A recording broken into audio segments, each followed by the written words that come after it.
damn slices of pizza look like? Man, Yeah, what's up with it? Do it cause I love it and I stuck with it.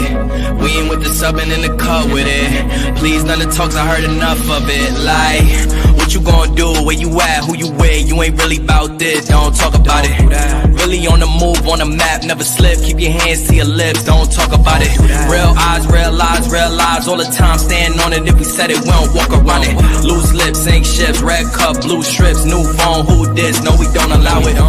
Really on go, I don't know what's an off day. Now we on road, came from smoking in the hallway. Now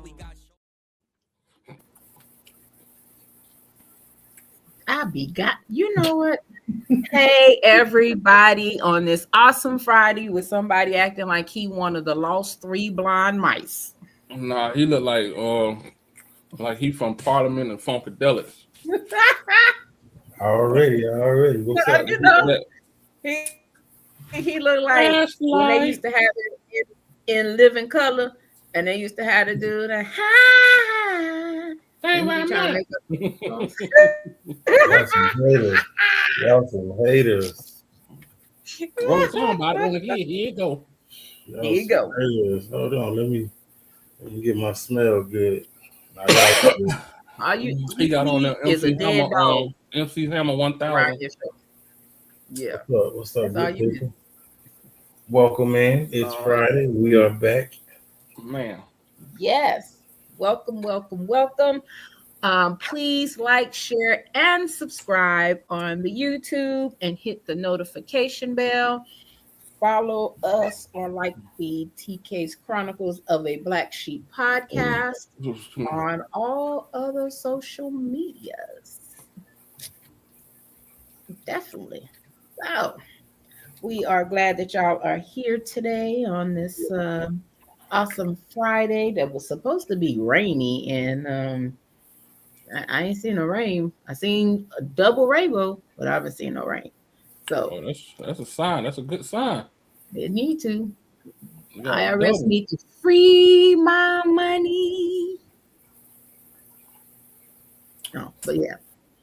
So there you go. Let's see. Let me fix this right quick. All right. How was the week? Yeah, it was good. No complaints. Pretty busy and productive, you know. Yeah, I'm a good week. That's straight. Okay. DA, you out about over your cooties? Man, look, they saying the last thing that's gonna go is the cough. Yep. And that mug, it's not. It's putting up a fight. Is it lingering? Yeah, man. Well, when we get off of I'll tell you what to do. I already know what to do. I made me a hot toddy. That ain't work. I took that jump and like 5 minutes later, I was sweating like a crackhead. But the hot toddy not for the cough though. It's not. No. It's not for the cough. It's for the. I mean, it works for what it's for, just not the cough. Oh well, not shit. The cough. That's all I took. See? Yeah. See, Smarty? What am I supposed to take then? What about you? I'm sorry. Go ahead, DA. I'm waiting on her to tell me what I'm supposed to take. Oh. Pineapple juice. For a cough? Mm-hmm. I thought that was for nothing. Okay. All right. Well, we see where you are. No, pineapple juice actually has the components in it for cough suppression better than cough medicine. Uh-oh. She using big words. Then how come you don't drink it? I do. I do. Thank you. And grape. That's what you drink. No. That was using the physician words. I'm even making me some pineapple tea later. Thank you very much. Lord. Okay. All right. Here we go. How was your week? My week was busy. It was busy yet productive. Got a lot of stuff moved, stuff done, and that stuff around the house. So yeah, it was very productive.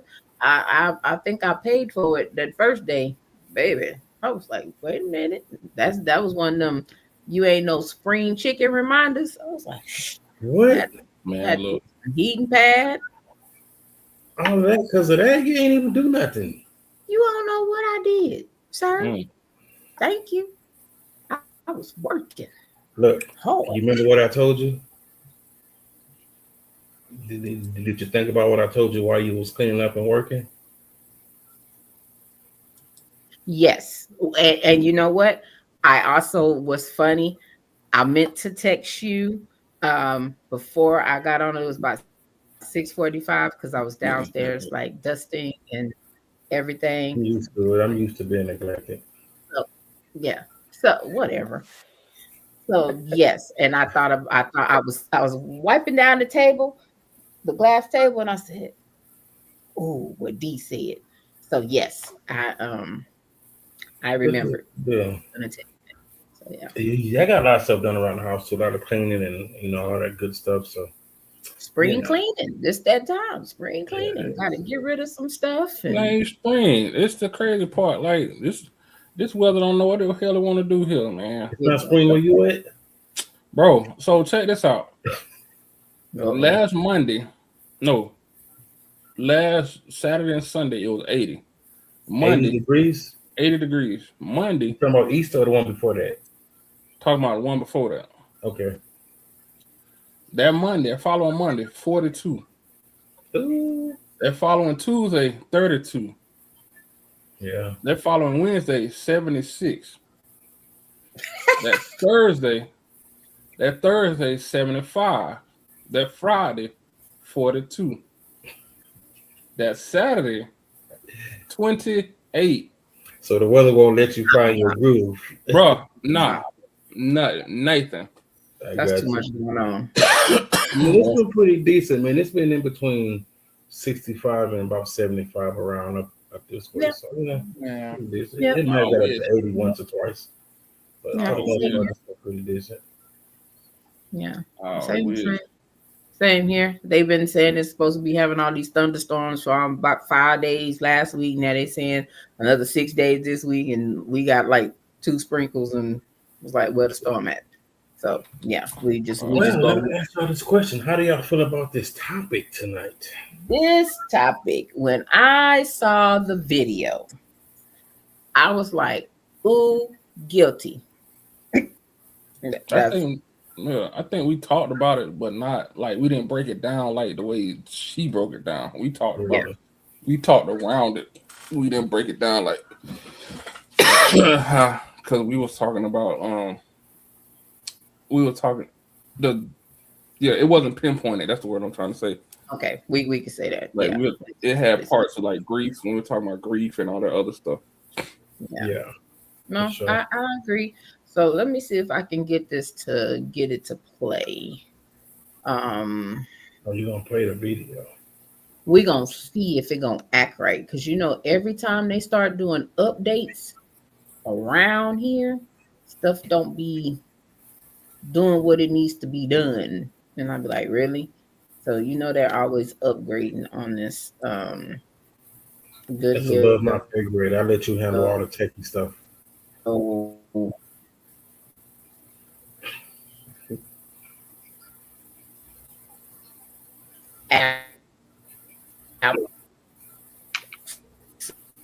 So yeah, we're gonna see having an issue. We're gonna see if it's gonna act right today. No, good.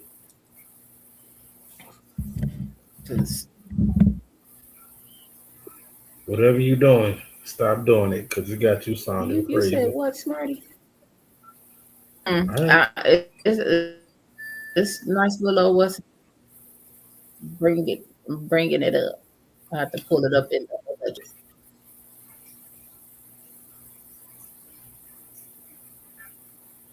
It had juice sounding crazy. So thank you. All right. We always trying to have you open all these, put passwords and stuff to everything. That don't have nothing to do with me. But anyway, but I didn't say it had nothing. Thank you. You need a hug today? I'm good. Waiting on you, boss. You sure? Because you ain't seen your bestie in a while. I think you need a hug. You the boss. You know what? Yeah, let me later. Don't nobody want to set no password on here. Come on here. Hey DJ, what's Right, that there we picture go. behind you? The one that say power, discipline, and victory. Oh, it's just a picture, man. It's an It look like a boxer. Is that who is it? Yeah. It's not no particular person, but it's just a black artist that I like, and I got it. I'll show you, Yeah. Half of his face is like cut off like right here. Okay. Yeah. Anytime I get art right, like that, the ones I choose don't never have a face. All right, y'all can see the screen. Yep. Okay, great. Hey Q. All right, here we go. We don't stop this, we're gonna die. No, like we're gonna die.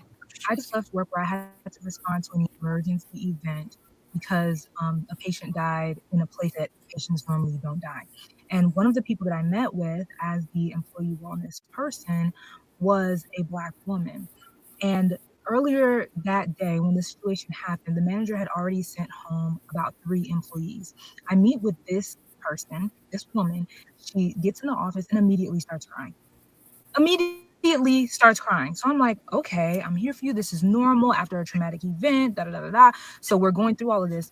And so I'm like, all right, so I'm actually going to recommend that you go home. It doesn't seem like you're in a good place to stay here. And she's like, yeah, I was trying to, because I also asked her, like, what made you want to stay? Like, after other people got sent home and you're clearly impacted. And she was like, yeah, like, I just felt like I could just get through it, but clearly not. And I'm like, yeah, you can't. And that's okay. Like, we're taught as Black women to suffer, to take it, like to be okay, but it's okay to not be okay. Like literally it's okay to not do that thing that you normally are taught to do, which is to grin and bear it and to keep moving on. Go home, sister. Therapist orders. She's like, yes, period. And not quite like that, but yeah, she's like, I got you. I'm listening. Cool. Tell me why I meet with somebody else who was also impacted by the situation. I go to meet with a third person. I step back. The Black lady that I was originally talking to and have sent home is still there. You have to look at her. She's like, I'm going home. I just have to see one more patient. I, a professional, have sent you home from work. I've already talked to your manager. Your manager is supportive of you going home from work. Your manager is even supportive of you not coming in tomorrow because I am recommending that, you assess and see what's going on, and you're still at work. But you know what? I'm a hypocrite. I'm no better. The day my father died, I drove home and asked if I could continue to work from home. My manager was like, hey, honey, shut down that laptop. I was like, are you sure? Tears falling down my eye. Are you sure if I could just make it through the day? She was like, shut your laptop. Also, maybe don't clock in tomorrow, and then maybe don't clock in the next day. And I was fighting tooth and nail to clock in because I'm like, I don't know what to do with all this grief. I don't know what to do with all of this, like these feelings that I don't know how to process. Can I just work, please? Honestly, it hit me like a ton of bricks when I saw that young lady still at work after I sent her home, because I'm like, oh my God, this is what I look like. This is insanity. We cannot keep living like this. We cannot keep acting like the world is expecting us to carry everything on our backs when the world, in a lot of circumstances or in our environment, our specific environment, is like, okay, go home. And we're still like, no, but I'm needed. No, but I have to finish the task. No, but I don't want to be seen as a bad employee. Who cares? You just had a traumatic event. We just don't know what to do with peace. A lot of us have been burnt. And I said this in the last video, and I say it all the time. This is why I created Good Girl Rehab, this 7-week reprogramming, because we cannot keep living like this. We were birthed and taught how to take care of everybody else. But we are now in an era where we're supposed to be sitting back, where we're supposed to be chilling, where mental health support is available, and we're still moving like the expectations. We complain about the system, but we're so brainwashed and bought into it that we don't know who we are when we don't operate the way the system expects us to. And if we keep this up, we're going to keep having these high labs. We're going to keep having autoimmune diseases that have no other causes other than stress. At freaking 23 years old, I had pelvic floor dysfunction. I ain't never had a baby a day in my life, all because of stress and trauma. Y'all keep being mad at your kids for not helping you. You mad at your parents for not doing what they were supposed to do. You mad at your spouse, your partner, for not doing what they were supposed to do, for piling everything on your plate. And you're the one handing the plate for them to put more stuff on because you're scared that you don't know who you are when you're not needed. You don't know nothing about yourself. You don't know what you need. You don't even know how to take care of yourself. You don't know how you feel day to day. But I bet you know what everybody else needs, what they want, how to step in when they need it, how to be proactive about their wants and needs. We cannot be mad at a system that we keep operating gladly under. Take days off, take breaks, stop, deprogram yourself from the idea that you are the center of the universe, because that's the same thing that be like Black girl excellence, Black women are the center of all humanity, is the same trap. It's just a beautiful language. We're the most hated, never appreciated, and yet we do it to ourselves as well. If we do not stop, we will die. We will have nothing but a legacy of sacrifice and poor health to leave to our children, to leave to the other people that we love in our lives. We will have nothing. We would have not taught the next generation nothing more than what we have lived through. Our parents did it and we're doing it with a little sprinkle of a vacation every now and again. Stop. If this resonated with you, I'm challenging you to join my Good Girl Rehab Informational happening in a couple days. Click the link in bio and all that kind of stuff. But above, if nothing else, get you some therapy. I'm a therapist. My therapists are open to seeing clients and things like that. If you need somebody to sit down and talk to you about this stuff, please do it. If you need to talk to a friend about it, just do something. We cannot keep living like this. Okay, I love y'all.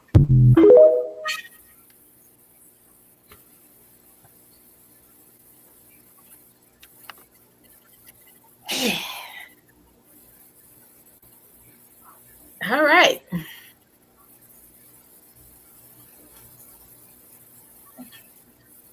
Hey, y'all quiet? Y'all all right? Mm-hmm. We're waiting on you, boss. Why you sitting like that? Why you sitting like that? How you want me to sit? Okay, boss, how do you want me to sit, boss? Oh, you had that little rock like you was a little, that kind of hit little thing. So, just this topic itself, I personally didn't feel that it was only geared to women. I feel that men could relate to this topic as well. I feel that we have different reasons, it's different ways, but at the same time, the outcome is still the same. So, in this culture, it praises the grind, the grin and bear it is pushed a lot as you are growing up, and especially when you get to a point to where you start to have a family, it is definitely grin and bear it. But to praise the grind and ignore the damage that the grind causes is like, ew. And you normally don't realize it till you see a video like this. So, DA, you obviously said that it was definitely different reasons when it comes to men and women. So, what's your take on it? My take on it is like she hit on some points, like she used examples, but everything that she mentioned in there is a learned behavior. Everything she talked about is a learned behavior. We just don't come out the womb like, shit, I'm finna grind to my heart explode. We don't do that. the years of, oh, if you want to be this, you have to do X, Y, Z. It's the years of the living. I call it the rat race. Being in that rat race. Um, Once you got even shit, you can't even say once you get out of high school because even in school, it's competitive now. Like high school, like hell, middle school, high school, college is everything's competitive. It's about what you can what you can produce, how much you can produce, and at what level. Like because school's getting scores off of production, and then you go into the job force. What happened? It's the same thing. It's like you get paid off of your production. You get paid off of your performance. So we have been indoctrinated to grind or to push to perform so we can get that next step. We can do that next thing. And then once you get in that mode, sometimes you get lost. You lose who you really are. Like the example she used with the lady, with they had a traumatic event and she told her to go home, and she said, okay, but what ended up happening? She ended up going back. She ended up sitting there. Oh, let me see this last patient. Why? Because she is not devoted, but she is trying to get that next step. And she could be devoted to the job. I'm not going to take that away from her. She could like what she do. And for her, that person, that could have been her way of coping with the moment. But I used to always say, it's not one moment that kills you. It's a whole bunch of moments that catches up with you. So a lot of the moments that we like, I'm gonna push through. I'm gonna keep going. I'm gonna keep going. Sometimes that one be too much to overcome, and you be sitting at your desk, going to the upper room.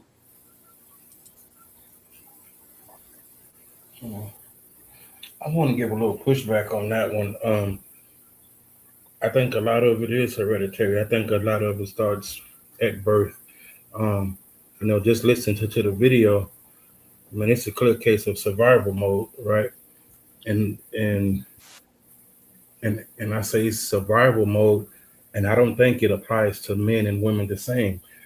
I don't even think we can have that conversation in the same aspect because the things that Black women deal with, us as men will never have to deal with some of those things, like maintaining a household. Now, in the aspect of the majority, it's not a case by case. I'm just speaking, in the majority, we go outside, right? But for the most part, the woman stays home and maintain. And the reason why I say survival mode is because there's a thought process that goes into a lot of Black women that if she removes herself, then that thing will crumble, right? Why didn't the lady go home from work?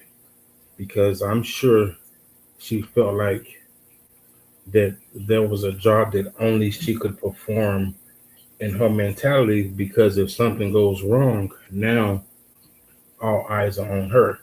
So yeah, she don't trust herself. She don't trust anybody else to do it how she would do it. That mindset, if something goes wrong, it's going to be her fault. All these things are aspects of survival mode. When something goes wrong in the family, who do you see showing up? The majority. And the same thing at work. So that's why I say it's survival mode. It's not saying that we don't deal with things, but it's a total different mentality that comes behind it. And a lot of this stuff is generational. It's from birth. And so it's easy to pinpoint it. It's easy to see it and address it, right? And you can talk about therapy and all these aspects, but I feel like our age group, right, it's still prominent in our age group, but like in the 20s, it's starting to recede. So it's easier for her, being 23 years old, to talk about it freely, opposed to somebody almost 50 years old still sitting in it. But that's just how I perceived it when she was talking. And I can see that. Um, so, um, and I will speak from myself, no, nobody else. Me as watching my mother hit that grind. Um, if she had a job, if she got laid off to catch us up, she worked too, and she always made it happen. Probably didn't know, but she always made it happen. She definitely came through.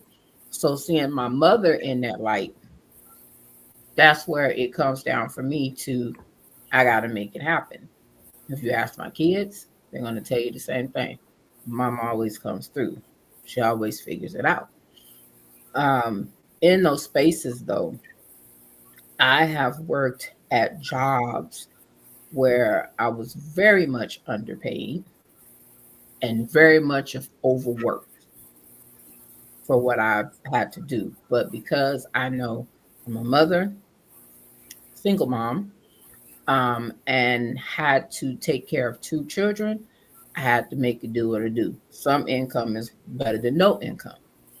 Um, Also being in that space where you can't, depending where you're working. I worked at a place that they didn't do vacation. You might have got holidays. You had to be there a certain amount to get the paid holidays, and they didn't have all the paid holidays. But when you don't have PTO or vacation time because it's not offered, it's not something that the job has, you really kind of have to balance and budget. So you got kids, you know they're gonna have doctor's appointments, something in school. You neglect the a lot of the important things, I'm gonna say, with yourself. And you focus on the kids, making sure they go to their doctor's appointments and you're showing up for parent teacher meetings, whatever that is. But you neglect going to the doctor because you're like, ooh, that might be that time I'm gonna need to go for this kid or that kid. So you're really trying to preserve whatever time that you have, but you busting your butt at this job. Now, a few years back, won't lie, that shit bit me in the ass like a pit bull on Friday. And it hit me like a ton of bricks. And I was like, whoa, I saw signs and I was like, maybe I just hit my hand the wrong way. Or maybe this. Till I actually went to the doctor to go get a physical because we were starting the podcast weight loss challenge. So I'm like, let me see where my numbers at. So I can be fit and then I can know where I am after this challenge. Went in there to get some blood work, and then people called me the next day and say, we need you to go to the emergency room right now. Not tomorrow, right now. Now, my behind, what I did is I took that news, I stood there for a minute trying to process what these people said. And I'm like, is it really an emergency? I'm at work, still cooking. Is it really an emergency? Or maybe I could just do this and then I can go. I'm still trying to figure out finish out what I'm doing at work before I take my butt to this emergency room, knowing Why? they told me to go right now. Why? Because at the time, the place where I was working, um, I was getting paid $10 an hour. $10 ain't crap in that economy, and it wasn't that then. The person that I was working for was kind of an asshole. I was trying to stay in good graces for one, because she was always in the mood, and if she's in the mood, then she coming down on you. So I was trying to get all my stuff done to where she didn't have nothing to say to me. Number one, because plus I needed my little bit of coins that I was receiving. So I did. I pushed through till it was time for me to get off work. And once I got off work, while I was at work, I made arrangements for my son to be picked up. And then I went to the emergency room. No bull. And when I got in there, they was like, you driving could have caused an accident, right? I'm like, huh? Like, it was that serious? Yeah. Could have passed out, whatever else. Like, they rechecked me when I got to the hospital. And I ended up having to get a blood transfusion because they were not going to let me leave that hospital without one because my hemoglobin was that low. Saw signs, didn't know what those signs meant. They meant something, but didn't know what they meant because I never had that issue. But I almost was up out of here because I'm busting my ass, taking care of everybody else, not taking care of myself, and trying and working my butt off for a job that was paying me the bare minimum with no benefits. And that's survival mode. Exactly. And that's the thing. Like in these, with these types of conversations, and that's why I say, like, that stuff is there from birth because since you can remember, that's what you've been exposed to. Like, even as a little girl, and not trying to put your business out there, but certain things that has to be done seemingly only you can do, only the Black woman can do. So I get it. And with these types of conversations, right, I always try to be like, how do we combat it? Yeah. How do we come out of that survival mode? And I'm not saying me, but just for the sake of this conversation. Yeah. And it's tough, man. Some of these things is hard to digest because even as I was listening to the video the first time, right, my girlfriend was sitting across from me, and I didn't even know she was paying attention to the video. I mean, I look up and she's, tears are rolling down her face, and she's having a moment because of a realization now that she's sitting there. And I didn't know what to say because I wasn't expecting it.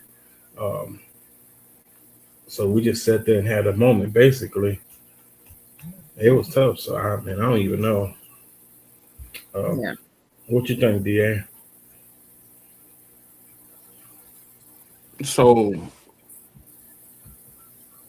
I just bit my tongue.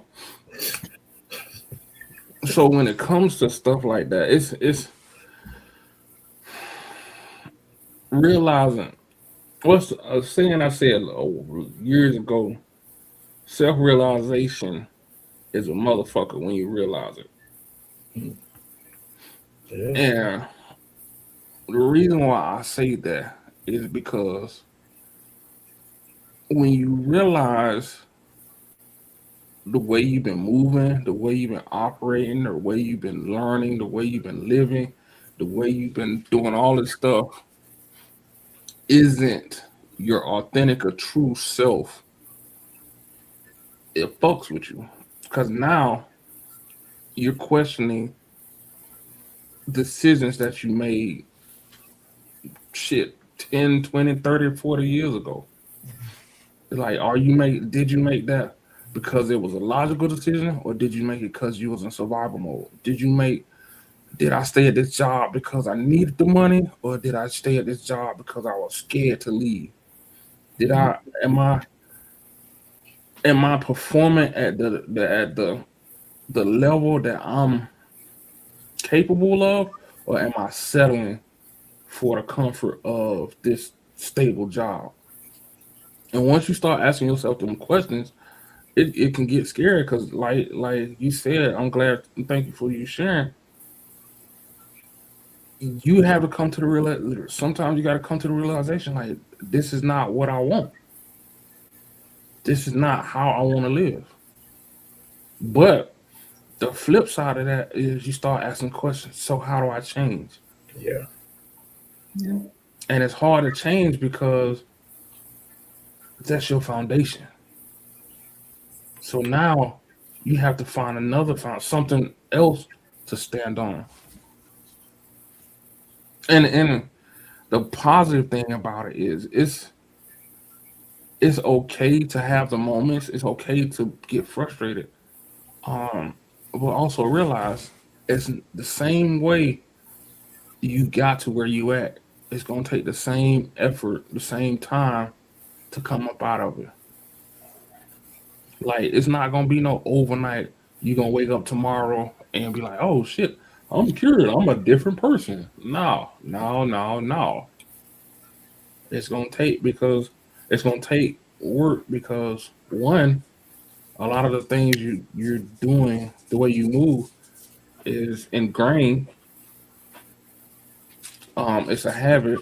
It's part of you. So you're gonna have to.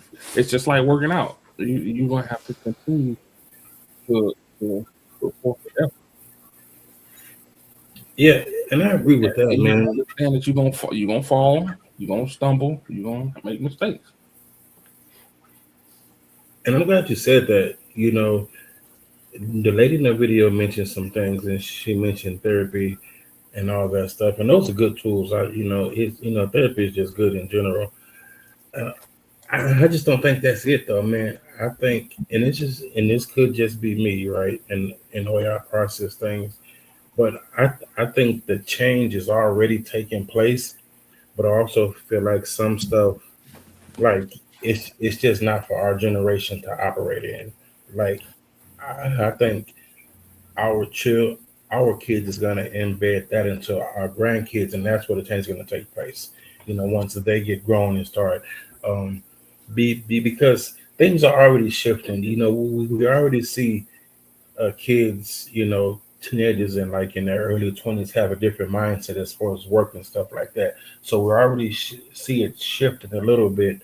Um, but I think as far as like changing our mindset towards it, I'm not saying it can't happen, but it's gonna be extremely tough because like you said, this is who we are. Like us, right? You know what I'm saying? Men our age, we are forcing ourselves to be emotional, right? But naturally, we're not just gonna show certain emotions or accept them. It's tough. Like now we force ourselves, and even with forcing ourselves, we still want to suppress it. You know what I'm saying? It's hard to be vulnerable in certain levels, but we see it shifting, like in our kids and stuff like that. So I think some stuff, man, is just gonna have to run its course. That's just And and I'm gonna add on to that too. Like the thing, you mentioned therapy. yeah. Because I our want people therapists got, they think like us. I want people to understand this. Therapy is not a cure. Nope. Therapy is an assistant. It's a tool. Yeah. It's like a roadmap. It's like GPS. It's helping you get through the situation, helping you find your way to your destination. I can be here. It's not Uber. It's not gonna take you there. So, and the reason why I say that is because a lot of people drop the word. Oh well, I did therapy and da da da da da. Yeah, you did therapy. You still jacked up, but you using it as a cure because you feel like that's the end all be all, and that's where I believe the weaponization of mental health has come in at. Like, oh, you need therapy. No, they need guidance. That's what therapists do. They guide you through it. Now, when you talk about us, yeah, it's almost like that old adage: you can't teach an old dog new tricks. You can teach us new tricks. We're stubborn, like we're stubborn as shit. What? We'll listen. And, KRS-One said this. He was talking to a whole bunch of people. He said, where we as a community mess up is the younger generation don't want to listen to the old generation. Mm-hmm. But when they do listen to the old generation, they're way ahead of their generation. The old generation don't want to listen to the younger generation, but when we do listen to the younger generation, way ahead of our generation. And all it takes is for us to sit down and communicate and talk about this stuff. So I think like if we as old heads sometimes we have to put our pride down and talk to the young cats because like you said, they're awakening. Yeah. They're seeing things. And talk to them like, hey, young blood, when you experience this, what made you go that route? Just to get an insight to help us navigate through that. And vice versa. Like they have to understand the traps that are out there that we fell into that got us in the place that we at. Yes. I love that, man. That's good, bro. You dropping jewels. And that is correct. That is very correct. So read this comment. It's from Mad Chick 14. I remember when my ankle popped at work and I was in pain. I pushed myself to finish the rest of my shift while I was in pain because I was thinking about it affecting everyone else but myself. They're bad ankles. You go. But see, and that's I'm sorry. And that comes from, I say that comes from programming. That comes from us being told everything is a team. We're more successful as a team, which is true. However, ... we have to understand that one, that team shit went out the window once you left college. Like for real. Wait. Oh. Oh no, well, let me explain. It's not that it's still not a team, but you may be more effective on the sideline because you see things. No. Let me explain. Let me explain. In the game. No, let me explain. Let me explain. The reason why I say it because when I explain it, you're gonna say, "Oh, okay, I see." Okay, I got you. Only time when I say the team shit went out the window in college is because when you were in college, you're playing a sport and everybody acting as a unit to move forward. Mm-hmm. All right. Once you get into the job, it is a machine. You're replaceable. It's no longer fun. It's business now. So if she would have, just using her as an example, if she would have went home, I guarantee you they'd have called somebody else in or somebody else would have picked up that slack. That's not a team. That's keeping the ball rolling, keeping everything rolling. Because at the end of the day, if you pass away before the dust settle on your grave, hell, before you even get in the dirt, your job gonna be up. Yep. Be open. Yep. So what type of teamwork is that? No, it's a machine. It's a machine. I ain't gonna touch it. I see what you said there. You know, and the aspect about you being replaceable is definitely true. And definitely. At what point does that really start to register in our minds, though? If you stay and if you wind up hurting yourself more so, right? How's that going to benefit anybody? Especially when they told you to go home, when you know you should have left, you know, this and that, you know, and I know we hear that, and it's easy to say, but how do we get that to really set with us?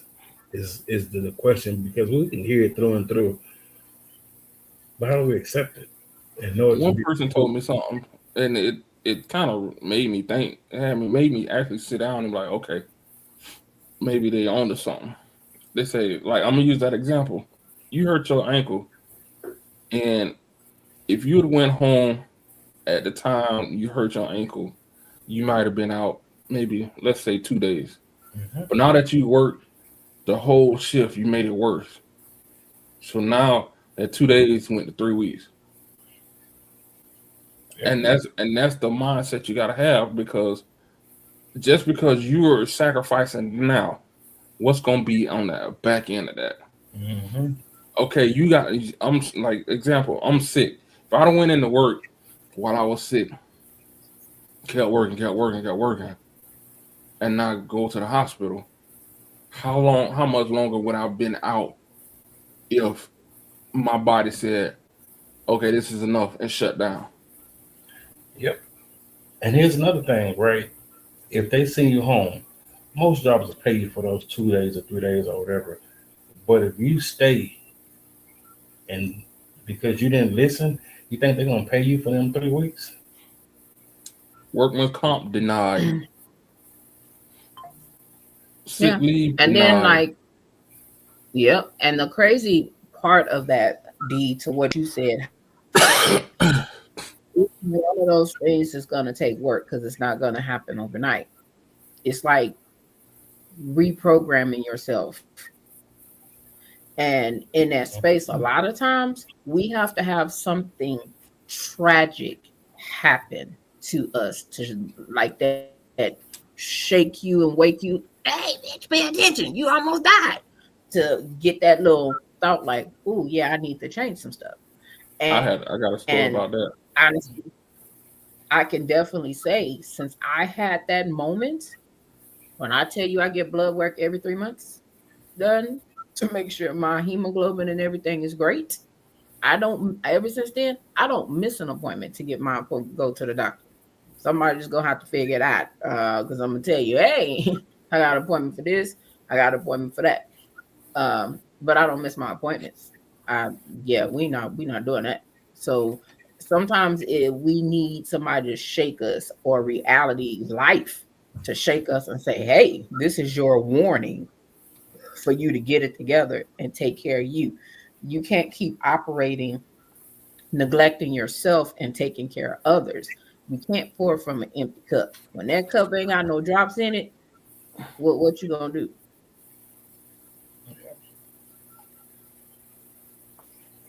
I had a coworker literally die. Luckily, they brought him back at work. Like, literally said he didn't have no heart rate and wasn't breathing, and he was just sitting at his desk. And luckily, his office mate went in there to ask him a question. And he said he went in there. He was like, hey, he was talking to him. They normally joke back and forth and stuff like that. And he said he wasn't responding. And he was like, hey, you all right? He said he touched him, and he just slumped over. And that's when he took him out of the chair and started performing CPR and everything. Fast forward, when they talked about the situation, he was like, he said he didn't feel well, but he still knew he had to go to work. And he was talking about, when he described how he was feeling, he had every symptom of a heart attack. Wow. And he just ignored the symptoms, saying, oh, it might have been something I ate or whatever. And yeah, he went to the upper room that day. But luckily he came back. Like, they brought him back with the CPR and everything. And then the paramedics had came. Yeah. And I was just like, and he said, for him, he said that was his reality check. Because he was like, what is this job for? What is this job costing me? One, what's gonna happen if I didn't make it? They gonna have somebody else in my seat. He's like, it's not worth it. And so he started to change a lot of stuff. And yeah, I was just like, yeah. And it really made me start thinking about stuff. I'm like how stuff used to bother me and irritate me. And I'm just like, what for? Like, for real, what for? If they've been operating like this before I got here, they're gonna operate like this after I get here, after I leave. Yep. However, which way you leave. Yep. Yeah. Yeah, but it takes time. It takes that it takes that realization, that facing looking at yourself in the mirror and be like, nah, I can't keep functioning like this. I can't keep going to work stressed out. I can't.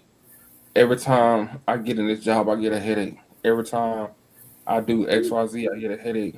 But with the headache, your silly ass still sitting there. You won't take leave to take care of yourself. Oh, my grandma died. Okay, I'm gonna take 2 days of bereavement, but I'll be back. My daddy died. Oh, I'm gonna take a week of bereavement. I'll be back. Like, nah. Sometimes we gotta be like, you know what? Yeah, this ain't best. It's for your safety that I don't come back right now. And I know it's a tough space to be in, especially, for Black women and, this topic, because most of them are just naturally nurturing and caring. So if we have a job to where you're taking care of people, old people, young people, babies, in that capacity, I can see how they can adopt a mindset that now these people are like their family. So and I understand that, and I know it's hard to get outside of that mindset when that's just. So I don't know, man. It just came to me. I don't know. It's tough though. I'm just thinking and talking out loud now. No, but you're right though. You're right, and it's just not. It's just not women. I know we're talking about women, but sometimes, especially now with everything that's going on, one thing I realized is when you have a common stressor. I don't want to say enemy, but when you have a common stressor, that brings people together. That brings people closer. So let's say you're working at a job that is hard. Everybody working doing the same thing. You become close knit. So when you do have them situations where you want to leave, you like, man, I can't leave my people out like that. Yeah. Well, and they'll be the main one like, nah, stay your ass at home. Like, nah, I'm a come in tomorrow. No, if it ain't on fire, don't bring your ass in. And what we do?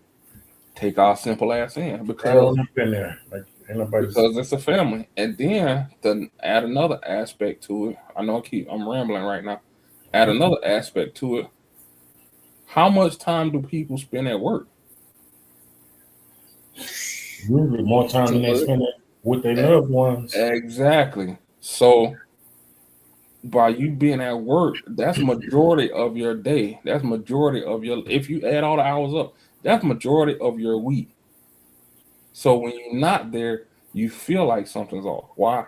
Because now you're looking at the time. You're looking at, damn, if it at 11:30, I'll be at the coffee station with Bob talking about XYZ or talking about the game or something like that. Or I'll be on the phone like that. So now aspects of your life are different. I know, like I said, I'm just rambling. No, but that's good. Or when you are at home, you're wondering what's going on. Yeah, how this is going. And man, even like I remember, man, we was on vacation, and I'm like, bro, you might as well have stayed home. Yep. I mean, you on your laptop, you on this, you're still working, and it's supposed to be vacation. And your mind is calling you for something. Yeah, it's man. So yeah. And the part that stuck out with this video to me, and then DA said it, was the part when she said her father died and she was still working. So I know that, of course, I shared when my dad passed away last year. When my dad passed, I had just started a new job that January. I was still in my 90-day probation period, and the guy that I worked for was an ultimate asshole. So if I sneezed wrong, He was like, you didn't sneeze right, like damn near literally. So when my dad started getting sick, I would go to the hospital, of course, later on at night and everything. But when it got down to like the last day or two, that night before, I was with him pretty late. Um, was not trying to call in because I didn't want to reap the repercussions, I guess you could say, of being called in, being, calling in and having a negative effect or whatever, or him really saying, hey, you out of there. But by the time I got there, I really felt that way. During that time, of course, my dad was transitioning. He ended up passing away about an hour and a half before I had to leave work. When I got the text that he was gone, I sat there and I thought about it. I still finished my damn shift.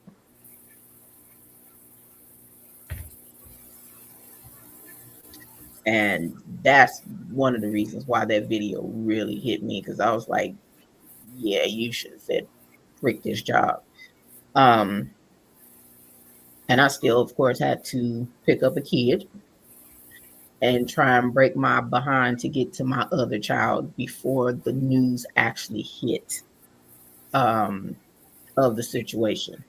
Um, so, in saying that, I was still at this job when my dad's funeral. Of course, they knew my dad passed us. They had called, never offered any time off, anything like that. I still worked. Actually, during that time, I transitioned to another job. Probably about a week or so after my dad passed. Um, Granted, was a little more understanding because they already knew who he was and was affiliated. So they didn't really give me no slack. But yeah, I still worked. I didn't take any time off during this time. And I'm very sure after things really, I'm going to say it's settled on the outside, but not on the inside, I had a whole episode some months later and it whooped my ass. I will never do that shit again. Yeah. They just have to let me go. Whatever they're gonna write me up, whatever. Yeah, anybody else pass like that, they just gonna have to kiss my grits because yeah, I ain't gonna be up in there. I will say the job I'm at, they were like, and it was funny. It's funny. It was kind of like what she talking about. The job was like, hey, go home. Like he passed that. First of all, I was sick the week prior, and then it was like, okay, we'll see you Monday. He passed that Sunday. I sent him a message, said, hey, um, my father's gone. Blah blah blah blah blah. The next message I got from them is, so we'll see you after the funeral. And I was like, nah, I gotta close out some stuff. And I was like, if it's not important, don't bring your ass well, basically don't bring your ass in the office.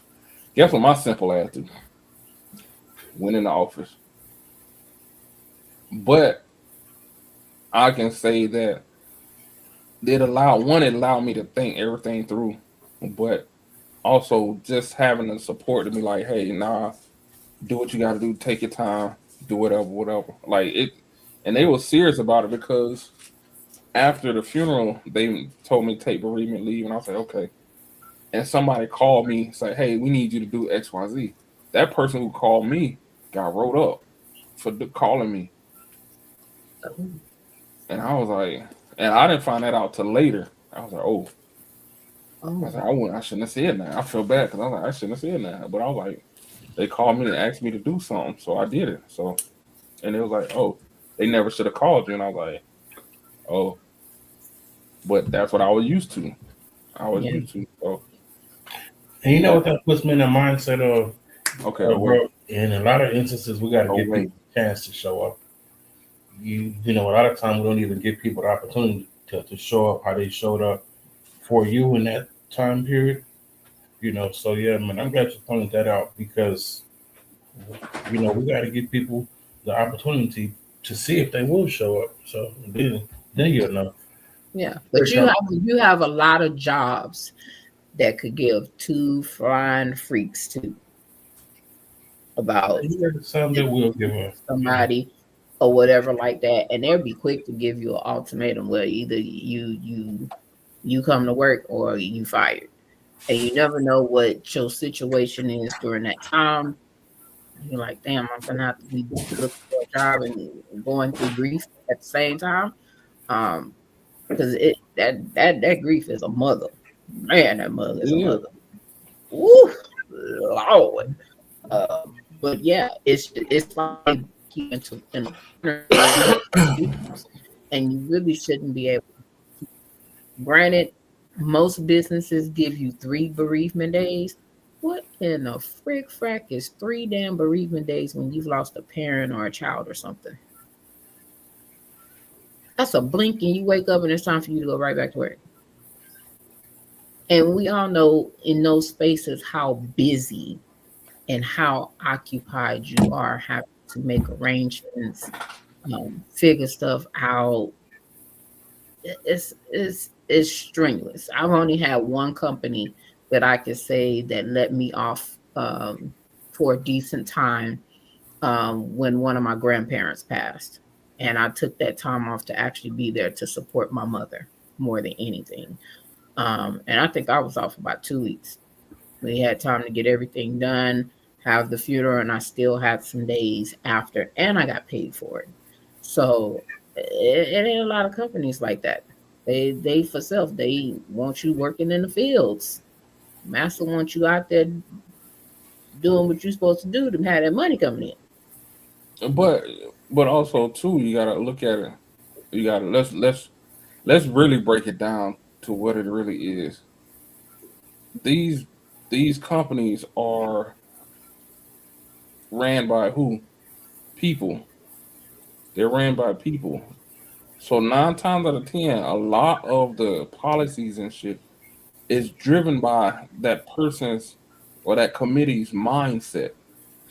So if you already have the topic we're talking about, dying for work, if you have a old bunch of people on a committee or business owners or whatever, and they're in that mindset, grind, what else do you expect? They're going to run that company the way they run their life. Grind. Well, my great-grandfather worked till he was 72 and he died at 75. My grandfather worked till he was 82 and he worked till he was 80 and died at 81. My father died on the job. What you think gonna happen? See, now they in that mindset like, I'm gonna work till I die. So a lot of the policies are developed like that. They don't think like, okay, if I take care of my people will take care of me. But we as the people have to take care of ourselves as well. Yeah. If the opportunity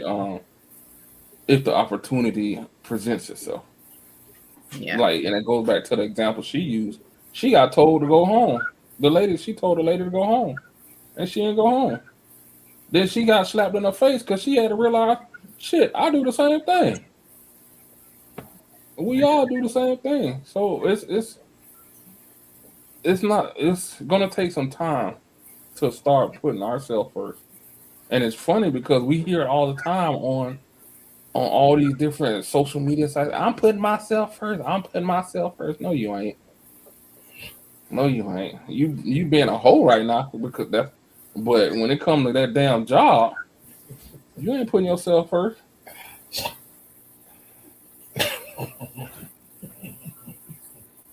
Bro, what? Nothing. It's out there now. No, Simone had a comment. She says some employers retaliate against their employees who stay home when they are sick. Yeah. But they'll be the same employees complaining about being sick. What do they call it? when they spread diseases all over, epidemic. Yeah. Why majority of their companies sick? Yeah. Mad Chick 14 said, "I'm grateful to say I have a manager that actually has my best interests at heart. She sees how badly I'm grieving, and she allows me to take some time to myself when I need to have a moment." I love that for you, Mad Chick 14. You know, kudos to your manager. So do something nice for her or him. Yeah, that's good. That's what people used to look when I was in the military. People used to look at me strange when I used to do shit like that. Like, and I used to always tell them, I say, at the end of the day, these are people. At the end of the day, these are somebody's kids. How would I want somebody to treat my son, my daughter, my child in their corporation? Would I want them to? Would I want to work them to death, or if they having an issue and I'm like, fuck that issue, you need to keep doing your job? No. They're still human, especially as the younger ones, because they're human. They're operating in an extreme stressful environment, being in the military, on top of the fact that they're still trying to figure themselves out, figure out who they are. Yeah. Like, that's hard enough. I said, shit, I'm grown and I'm still trying to figure out who the fuck I am. Yeah. And I used to do it all the time. Like, hey, if you need time, just let me know. Give me 24 hours and let me know. Like, that last minute shit, nah, I can't deal with that. I mean, I would if it's like a death or something. Right. But, or you got Ebola, then I'm like, nah, stay your ass at home. But it's like, hey, I need time. Yeah. And I used to get it a lot.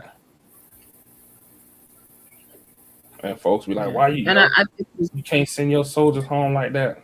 Well, fire me. Yeah. But it's important. And if it wasn't important, I don't believe that a lot of these jobs would now have the mental health options or leaves or stuff that they have now. Because now that wasn't in corporate years ago. Now that is like one of the biggest things that they offer is either mental health. They either offering you a therapist, so many therapy sessions for mental health, or they are having a mental health leave and a certain amount of days. Of course, you can always now definitely go out on FMLA, but now they have all these other things going on for you to be able to talk about whatever's stressing you, life stressors, and all this other stuff. That definitely wasn't in the mix back in the day. Yeah, nah, because now people are popping off for real. Yeah. Definitely for real. But that's one of the things I thought about too when I was doing the research on this is like that new phrase of booked and busy. And it's just, they say it's the culture of overwork. So it's like booked and busy, like you ain't supposed to have no days off. You're supposed to stay working, stay busy. Like it's still that true term of the grind, and staying busy. Granted, yeah, we need to make money, but you can't make money if you 6 feet under. You're gonna be spending some serious money because you got to get put 6 feet under. So it's just like paying attention to the signs. Like they said, the physical and emotional tolls that happen, the burnout, the anxiety, depression, irritability, the numbness, ignoring the health signs because I can't miss work. Guilty.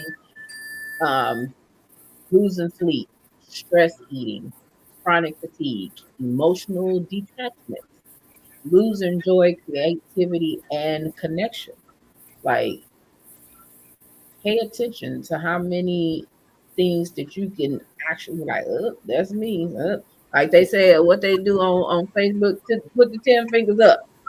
And for every issue you got, minus them. Yeah. So, yeah.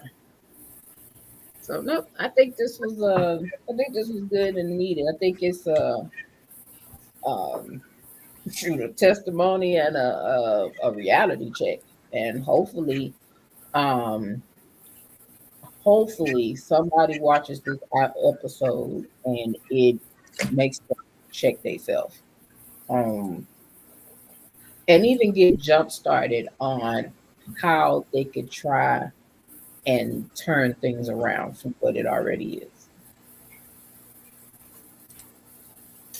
Agreed. Yeah. So I can do your outros. I just did mine. So my outro gonna be simple. I was gonna be simple. I said it today, earlier in the show about cognitive dissonance. So basically, what it is I said when you talk about your foundation and things that you grew up on, survival, and then you start to have to question it. Yes, it's okay to question it. The thing I don't want you to do is to change your perception or change your belief to fit the narrative that you are trying to change. So, yes, it's okay to change. Don't try to change to fit back in that same box you're trying to get out of. That's good. Diesel, oh wait, buddy. It ain't your time. Get off me. That's it? Oh yeah, I'm fighting with the dog because he's trying to get it out. Man, I love what you just said about cognitive dissonance, man. It's absolutely factual, man. It's a good point, good perspective. The only thing I'll say, going with this conversation, definitely listen to your bodies, listen to your mental, listen to how your body and your minds, your bodies and your minds align. Where she go? Anything that's out of alignment, pay attention, address it, don't ignore it. It's important. The more you listen to your body, the more you understand. It definitely helps with acknowledging a lot of situations. Prioritize yourself, put you first. I know it's easy to say, right? It's easy to say prioritize yourself, and I'm not talking about going to get your nails and feet done and all that stuff, which those things are fine, but I mean literally prioritize you. If someone brings something to your awareness, listen. It's okay to sit down. It's okay to take breaks. It's okay to take days off. It's okay to feel. It's okay to grieve, and whatever the case is, it's okay. So yeah, that's the best place to start with these types of issues. It's time to stop operating in survival mode, and let's just operate because it feels good. Let's stop missing moments. Let's enjoy this, this thing called life while we can. So I'll land right there. That's it. What's up, man? Where our people go? She ain't pay her cable bill. She ain't pay the internet bill. She said. She said what? Well, I guess we're gonna have to end this show and just get out. That's that janky internet she got. Mm-hmm. She got that spectrum. Well, good night, everybody. All right. Oh, well, hold on 1 second. Let me see what we got going on. Our awesome host is having a few technical difficulties, but we appreciate all the love, all the support. Please subscribe to the YouTube channel, subscribe to the Facebook page, IG, follow us on our social media sites. You can find me at DJ Uncle Life on TikTok, Facebook, and IG. You can find our host at TK's Coabs, something like that, on her social media site. So, you can pre-order my book for Kindle right now on Amazon Kindle. Wet Dreams Collection, Volume 1, Flesh and Fantasy is out. Bro, that might be a bit too much for me. Huh? That might be a bit much for me. I'll order it just for support, but I probably ain't gonna read too much into it. It's all good. Support. You might peek it. Let me see. Yeah. Let me see. So what's the name of it again? It's called Flesh and Fantasy. Wet Dreams Collection, Volume 1, Flesh and Fantasy. Okay. All right, there it is. It's gonna be a collection. I got a couple more in the works. Okay. Cool. I got a couple things I'm working on. Give me a couple of months. We'll be, sharing some stuff. So Yep. So damn, Congrats, man. So I thought she said she was coming back. I guess she ain't. Yeah. She said it. I don't know what she had.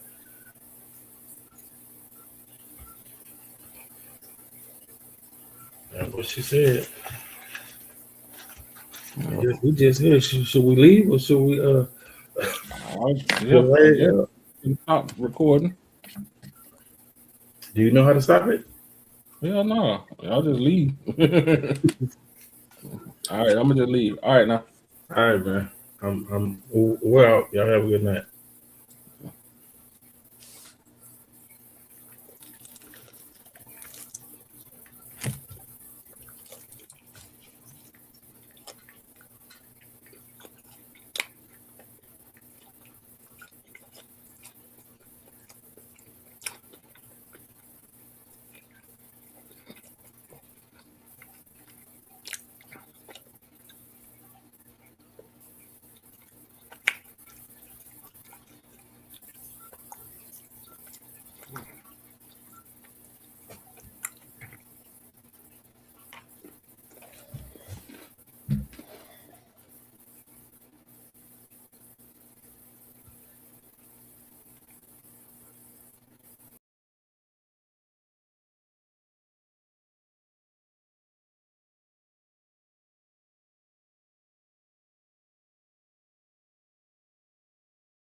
Yeah, what's up with it? Do it cause I love it and I stuck with it.